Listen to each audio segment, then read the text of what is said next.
Gama rabbii deebi'ee rabbii keetitti dhihaadhu. Wanni hundi yoo si biraa dhumtallee rabbii keetu siif hafa. Namni rabbitti dhihaatee rabbitti irkate cinqii addunyaarraa nagayaan jiraata. Rabbitti dhihaachuun kee waa hundarraa si duroomsa. Jaalala rabbii onnee keessaa qabaannaan waan hunda rabbirraa ni argatta. Onneen tee rabbi dagannaan akkamiin rabbirraa waa eeggatta.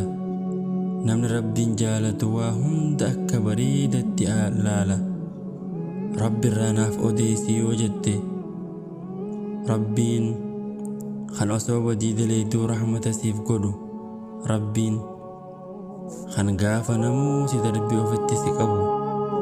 Rabbiin kan badii ta'e hundaa siifin araaramaa koottu je'ee si yaamu.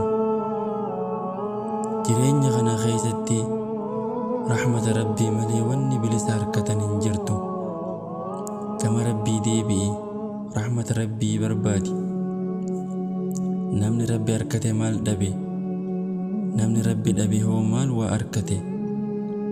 Eenyummaanuu kan rabbi caalaa rahmata siif godhu hin jiru. Gama rabbii keetii dhihaadhu. Atummaa waan rabbii wajji taanaan wanni hundi si wajjiin taati. Gama rabbii deebi'i. Wanni ati barbaaddu hundi gama kee deebiti. Wanni hundi ulfaattuudha yoo rabbirraa gargaarsa qabaatte malee. Yoo rabbirraa gargaarsa qabaatte ulfaataan hundinuu salphaadha. Yoo rabbirratti hirkatte waa hunda injifattee bakka yaadde geessa. Yoo namarratti hirkatte immoo salphatteeti bishaan jigallee ol qabuu dadhabda. Rabbii kee sodaadhu, isarratti hirkadhu, waa hundaafuu furmaata argatta.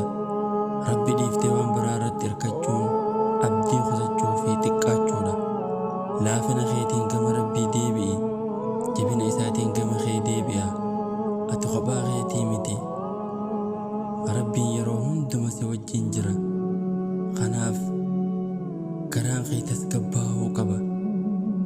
Ilmi namaa badii takkaaf si darba. Rabbiin ammoo badii hundaan koottu siifin araaramaa je'ee si yaama. Gama rabbii keetii deebi'i. Rabbii irkoon isaa jabduu san irratti hirkadhu. Rabbii rahmanni isaa bal'aa san irratti hirkadhu. Rabbii